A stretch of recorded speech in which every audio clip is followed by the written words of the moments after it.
think a hero is someone who is brave and selfless and helps other people. Superman is the definition of a hero. Superman can solve big problems, do these world-stopping feats. Really, where his power is as an inspiration. If you think about Jerry Siegel and Joe Shuster, here were two young guys who were children of immigrant families writing about the experience of being the outsider, the underdog. This wish fulfillment that the underdog could be accepted, be a protector, and be a hero, and be embraced by the land that, as an outsider, he's come to. The ability to see through things, keep vision, all these things that would just be the coolest to have. But on top of that, he's a good guy.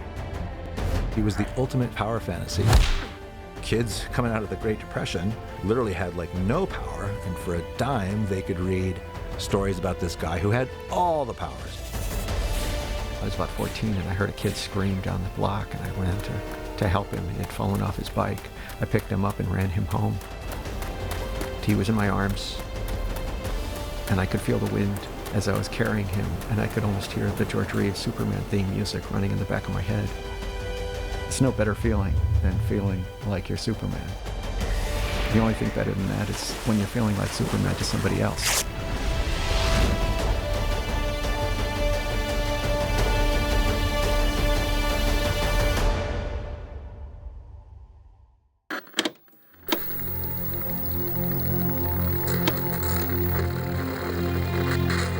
My first memory of the character is seeing a grainy, scratchy, black and white image of Superman.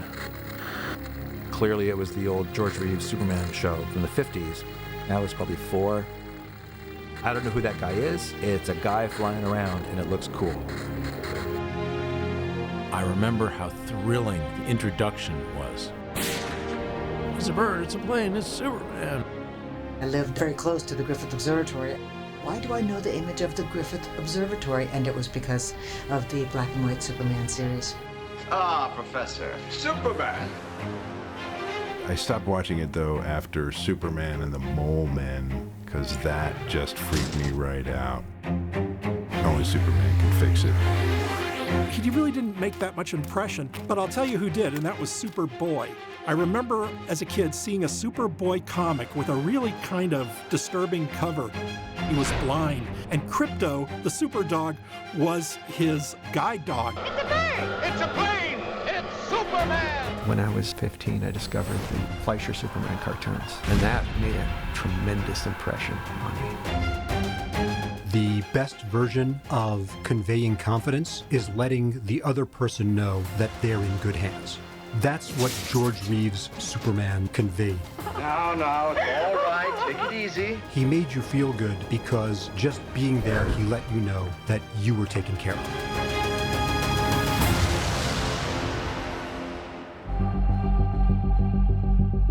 Me and some of the other creative people on the show would kind of, spitball ideas. Oh, what are we going to do next? What are we going to do after Batman's done? And of course, inevitably, you think, oh, well, there's Superman.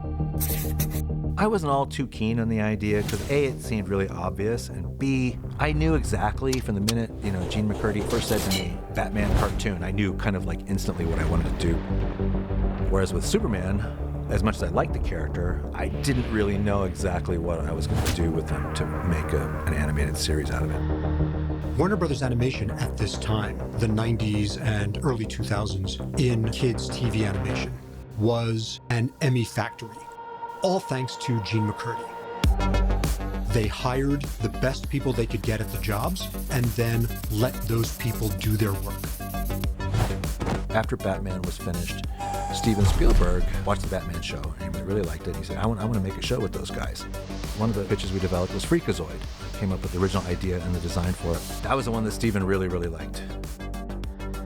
My original idea was that it was going to be an action-adventure show with lots of humor. It kept becoming more of a humor show with some superhero elements in it. I didn't have a feel for it. I didn't think I was going to be able to execute that show to what Steven wanted it to be.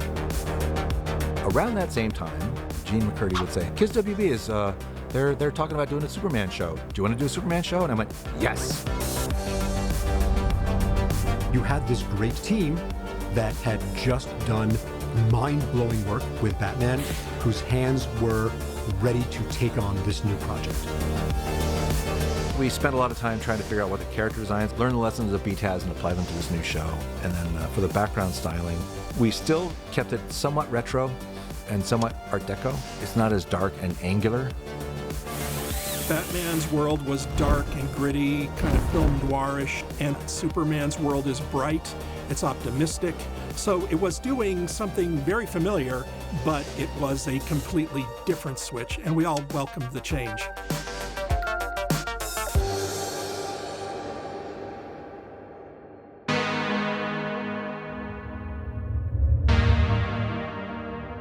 One of my own personal goals was to come up with a look of the show that was as distinctive as what we had done with Batman, but not exactly just the same look. There'd been so many incarnations of Superman, and the idea of doing a new one was a very daunting experience for us. And there were people kind of waiting for us to fail, saying Batman has this depth, this psychology, brooding cloud over him, and Superman just isn't as interesting a character. Would we be able to make a good series from Superman? Initially, I did design the main cast. Brainiac was like the one villain that was even more period than BTAS. It looked great, but we thought, well, that's not enough of a visual break from Batman's world.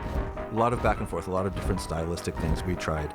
I got really stuck early on. It's like, I went back and looked at the original comics and I fell in love with the Joe Shuster style. So I did spend some time actually trying to bring the Shuster kind of stylistics to our animation style. The problem was that was also what the Fleischers had used for their big inspiration.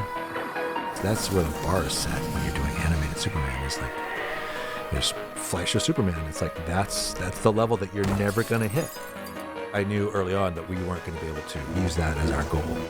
So whatever we came up with had to be unique on its own. But even you must realize it's hopeless.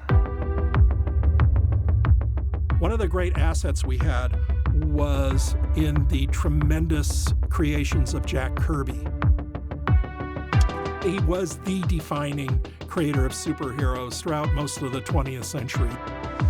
Jack Kirby is obviously one of my artistic idols. You can tell by looking at almost all of my shows and in my comics work as well. He did have a very specific design approach to science fiction type stuff. And when the time comes, you and this primitive planet will swear allegiance to Darkseid. So we thought that would be kind of a neat way of spicing up the show, would be to bring in Darkseid and Fourth World characters. Once we brought Darkseid on screen as one of our main bad guys for the series, then of course all of the Kirby stuff just went off the charts. Welcome to Krypton. Inside Brainiac, there's Kirby Crackle, which represents his quote-unquote face when he's just the AI before he has a human body. Broadcast standards and practices, the network censors are always very sensitive to gunplay in children's programming. On the old Batman show, anytime we had one of the bad guys pull out a gun and start firing, blasting away.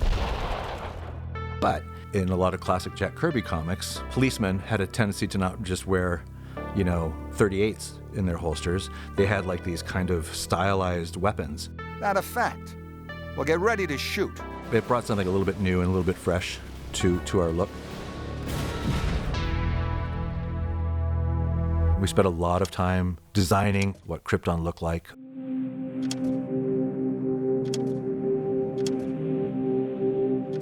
We did stick to a slight Art Deco styling for the background designs.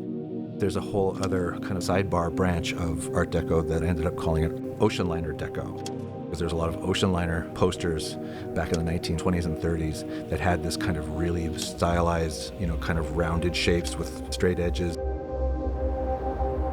I liked having all the different levels of roadways and things for Superman to fly past.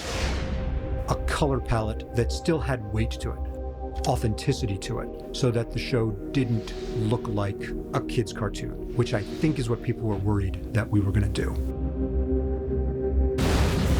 Vehicles, didn't want to go back and do B-test style, so what can I do? What's different? So we came up with a bunch of different designs for Clark's car. We went a little bit futuristic with the vehicle designs. We knew for sure Lois was going to need a car to zip around town. It's not, Jetsons futuristic, but it's slightly futuristic. It's actually a pretty neat little car. We did give Superman a spaceship. Pa Kent had it out in his barn. It survived the trip to Earth, and Superman fixed it up and used it to fly into outer space anytime he had to go out into outer space and have adventures. Superman to Star Labs. Can you read me? And to make that seem logical, also he's going to need a space suit. Bruce never rested. He would keep tweaking them and respond to fans and respond to his own artistic sensibility. There were very subtle things that happened as the show went on.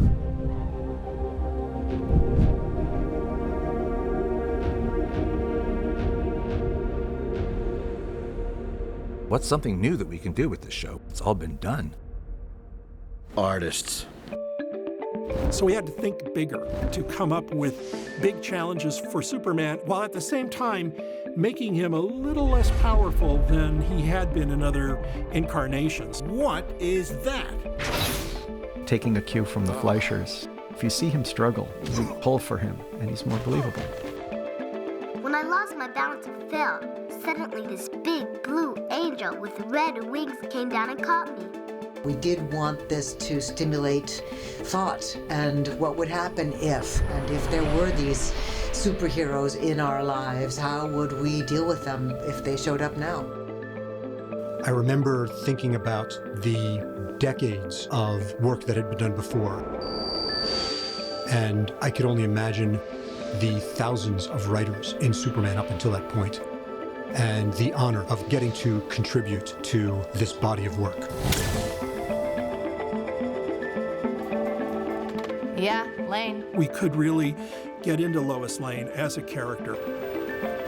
Clark as not just a one-beat reporter, but as a man who's made some choices in his life to live a certain way and help mankind. And there's a chance to broaden his world a little bit by bringing in Jonathan and Martha Kent to develop his relationship with his cousin Kara, who becomes Supergirl. You'd be surprised at what I can do. It really was a great chance to add a lot to his mythology and have a lot of fun with those characters. Hi, guy! I tended to get stories that dealt with more humorous situations with Superman, with contrasts.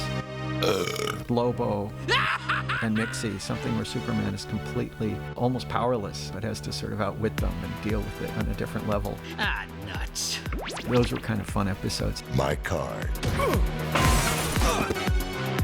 The idea that he came from another planet was there, and that he, worked as a reporter was there. Kent!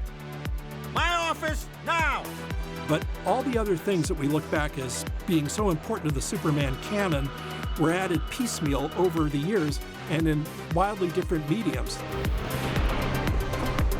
I took it on as part of my job just to educate myself and read every story that had been written about Superman. Part of what was really exciting here was to get to do our takes on these characters. Playtime is over.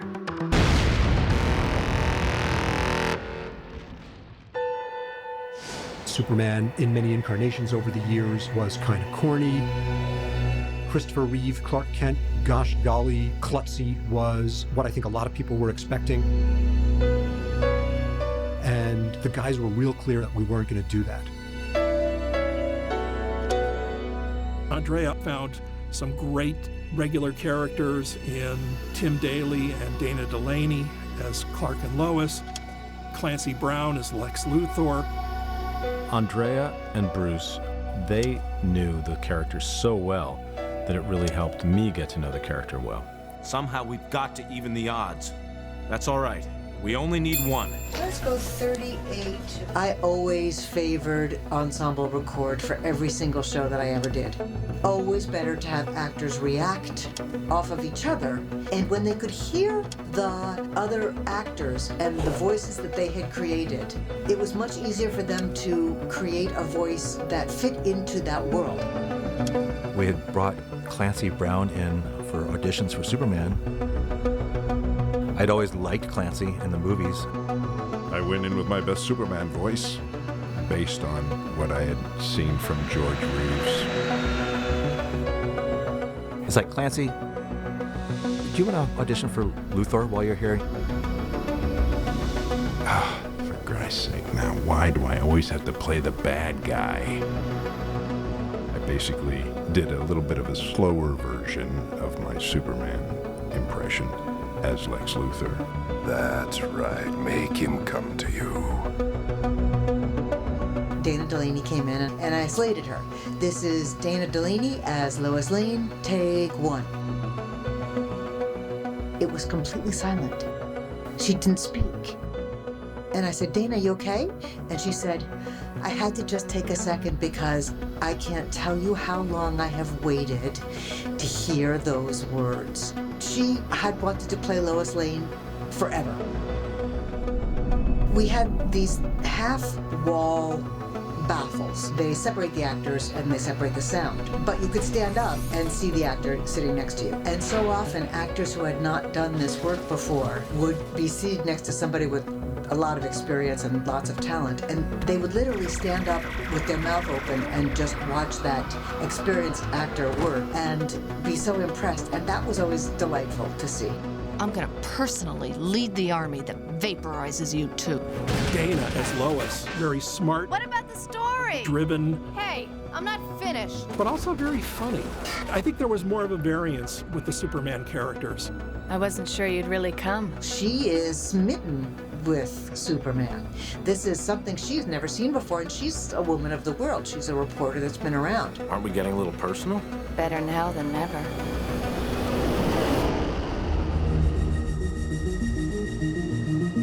Having a selfless person like Superman needs a foil that is really challenging for him. Lex is a megalomaniac, narcissist. The grateful president bestows heartfelt thanks on Metropolis's favorite son, Superman. The fact that he's not as adored as Superman gets under his skin. It's one of his flaws. There was always a great undercurrent of menace to him, where even if he's pleasant, you know he can turn on a dime and tinge everything with a dark threat. You leave me and my operations alone, and I and my little green rock will leave you alone. When we were all in the room together, you got a sense of the characters that people were creating. That's where the drama is. The contrast between this heroic, good-looking guy and all the twisted, damaged characters that surrounded him. I can't name all the actors. There's so many of them, but they were fantastic.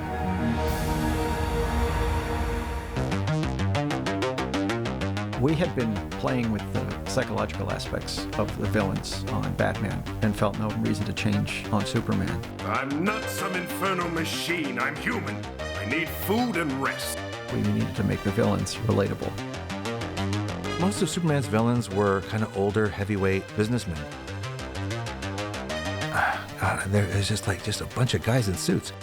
The villains in Superman are more about the external power that they wield. We still found new psychological, emotional origins for the characters. Leave me alone. I'm ready for that rematch. Why did they go so crazy? What is it that's making Superman be the point of their contempt?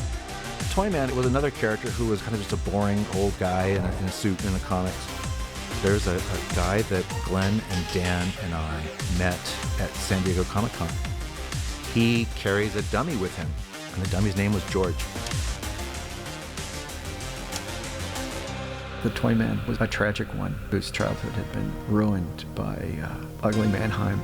The bad man watched and laughed while the police locked the kindly toy maker in the dungeon. The poor little boy was bounced from foster home to foster home like a little toy that nobody wanted. Ultimately, he's sympathetic.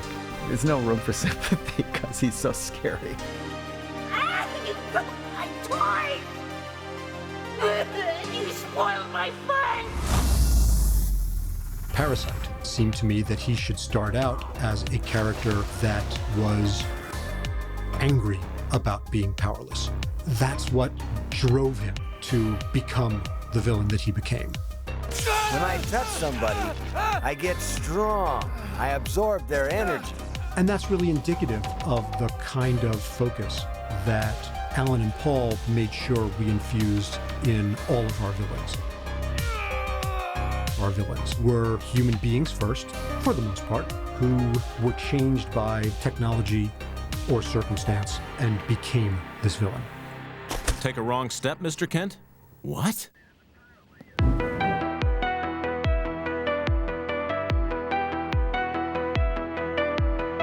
Bizarro was actually the most tragic of our characters, I think, for me. He was always kind of a buffoon and a clown in the comics. Your makeup's rubbing off. Being a flawed clone, he actually thinks he is Superman initially. He looked like me. I no understand. Now he had this sad background, this pathos that wasn't quite there in the beginning. What am me? Bizarro was really fun for me to play because he doesn't know that he's participating in something that's so damaging. He is certainly damaged. Me no am Superman. So well performed by Tim Daly. Save Lois. It's the only way to save your life. Metallo lost his humanity and he made a deal with Lex. I can't taste anymore. I can't smell. You don't know how this feels. It's driving me crazy. Well, well. Alien in my own backyard. And even Lex, with all of his genius, could have used his powers for good, but became so obsessed with power. I control everything in this town, Superman. Your cooperation is not really necessary. The writers found ways to let us human beings identify with the villains and the heroes of this superhuman universe. So what say you, Brainiac? One can appreciate Jor-El's hard work. However, he is still mistaken. Alan Burnett came up with the idea that Brainiac comes from Krypton, just like Superman does. Fewer beings who have the knowledge, the more precious it becomes. Brainiac is basically a sentient computer and knows that the planet is doomed and abandons Krypton. You're transmitting your memory to a satellite. You're saving yourself. That proved that Brainiac was a self-serving character. When he shows up later in a humanoid form that he's made for himself, he becomes even more of a threat for Kal-El. There's always something that people will recognize in themselves, a flaw or even a virtue that can be exploited in all of the villains of Superman. He's coming. Who is? Darkseid. Darkseid is a lot like Lex Luthor in that he looks at Superman as something he can't control. Logically, he must destroy him. An episode called Tools of the Trade. That was our first hint of the Fourth World to people who'd never read a comic book in their life. I mean, as they say in the comics, Darkseid is. You may call me Darkseid. He wants to utilize whatever Superman's got to accentuate his own power. There arose two worlds. Worlds as different as daylight and darkness. Darkseid really came into his own in a two-part episode called Apocalypse Now.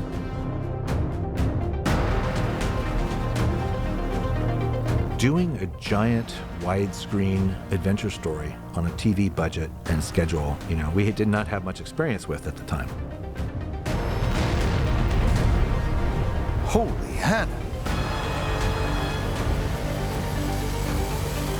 Darkseid comes to Earth, and he's going to create burn holes in the Earth and turn Earth into a sister planet of his planet, Apokolips.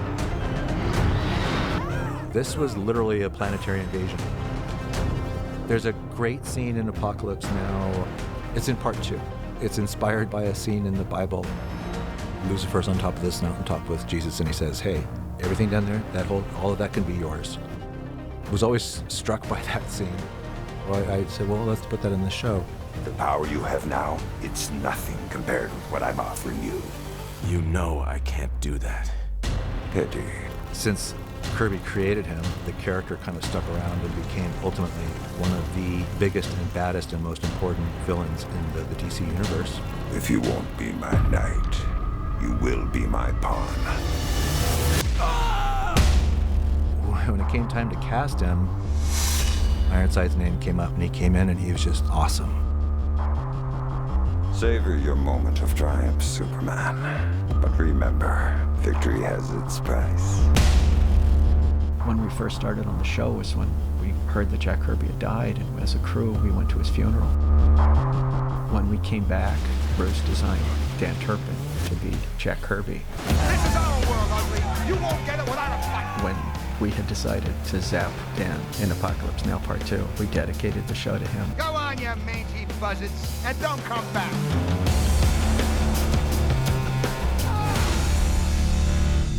Dan!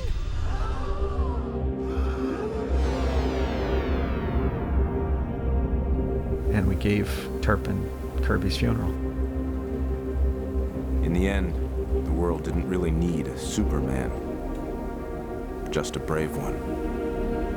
So that was a very meaningful moment for all of us.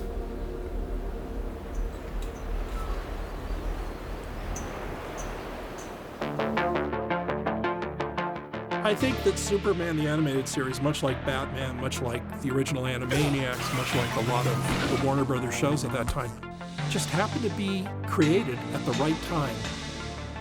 There were a lot of people who just found tremendous outlets for their creativity and their passion, and it brought a lot of people together. After the George Reeves black and white TV series, there was, of course, the wonderful Christopher Reeve movies. And then there wasn't a lot of Superman activity until our series.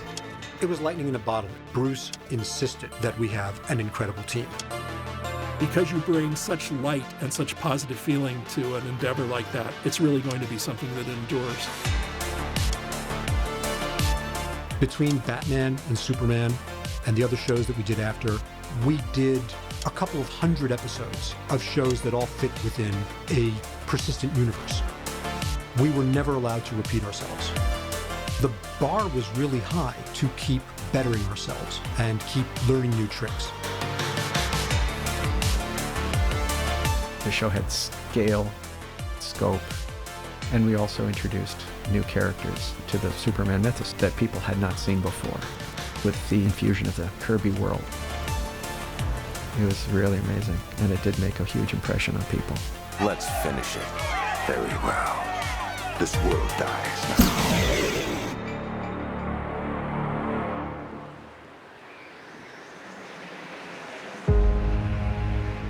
Superman stepped into our consciousness and represented the best versions of what the alien arriving could mean. It was an assurance that the ultimate expression of power, science fiction, would be benevolent. Yet another thing Superman represents is the American fabric. Clark Kent was raised in Kansas and moved to the city. He was this fusion of the small-town country morals with cosmopolitan sophistication, and in addition to everything else, Superman represented this idea that the best of America was in the fusion of the best of its parts. I think he taps into some subconscious well of the human experience. It is important not only to Americans, but to everyone around the world. Do I have a deal for you? There was a crossover episode with Batman. Lex and the Joker teamed up. I'm listening. And I remember Mark and being starstruck. See? Solid kryptonite. Because he was Luke, and he was also a tremendous joker. And then he walks in the room and he's just the most adorable, cuddly guy you ever want to meet. And even though I was starstruck initially, I just fell in love. I love you too. Remember who you are and the legacy you carry inside you. Superman is born of a sort of purity of spirit, a kindness. Kids, especially at an early age, really respond to that. He is just an amazingly accessible character to them. You actually care about them geeks. They're human beings. They call him the Boy Scout because he will always do the right thing. Batman, however, is completely human and can make all kinds of mistakes, and does in his life. There's a condition on your staying here. You can't ever use your powers to hurt people. What Superman represents to me is absolute truth, honesty, honor, all the things that we are searching for in our leaders today. Are you all right? I'm fine. Gotta go. The dream of flying, helping other people is something that is intoxicating. And there's nobody better in the world than Superman. I like a Superman who can't just push the entire planet Earth out of the path of an asteroid. My name is Orion. Trying to keep all of the larger-than-life elements, the fantasy elements, but at the same time trying to update the characters and the villains and the supporting cast in a way that made them seem a little bit more modern and up-to-date. So that's kind of what we tried to do as well. There's a man and a woman fighting!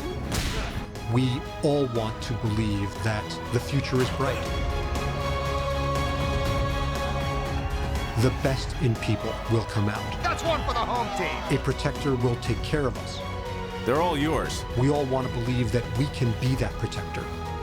The fantasy of being Superman will never grow old.